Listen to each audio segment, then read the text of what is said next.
Саламатсыздар, құрметті кәсіпкерлер. Менің есімім Нұрдос Үсенов, еңбек компаниясының Платина негізін қалаушы.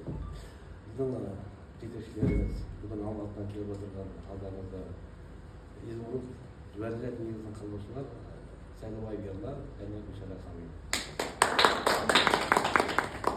Сіздерге ақпараттық шектеулі осы компанияның негізі білесіздер, үш бағытта жұмыс істейді. Біріншісі денсаулық. Адамға керегі денсаулық болды. Не дейді? Адамға жасы болған сайын керегі дененің ауырмағандығы и жанның тыныштығы. Солай ғой. Сондықтан денсаулық бірінші арналған негізгі бірінші бағыты. Екінші, үйге қажетті заттар. Қазір бұл жайында сіздерге айтады. Қазір бәріміз үйде тек қана үйреніп қалғанбыз, бытовая химия дейміз, тұрмыстық химия. Тұрмыстық химия, сол негізгі тұрмыстық химияны біз таза табиғи заттардан жасалған заттарға ауысуымыз керек қой негізі. Неге әйел сен көбінесе рак груди дейміз, еркектер кесіп тастайды ғой, рак груди. Неден болады соны? Қалай ойлайсыздар? Соның бәрін негізгі себеп сол тұрмыстық химия.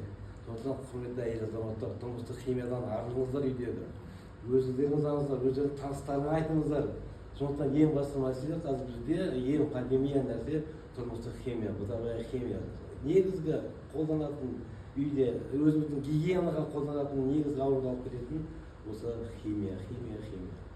Сондықтан сіздерге соны ауыстырсын деп қайта айтып жатқанымыз табиғи заттардың алдыңызда бүгін сіздерге айтып өтеміз. И сонымен қатар адамдағы ең үлкен орган қандай орган? Адамның денесі. Енді әйел кісілер біз косметика дейміз ғой денеге.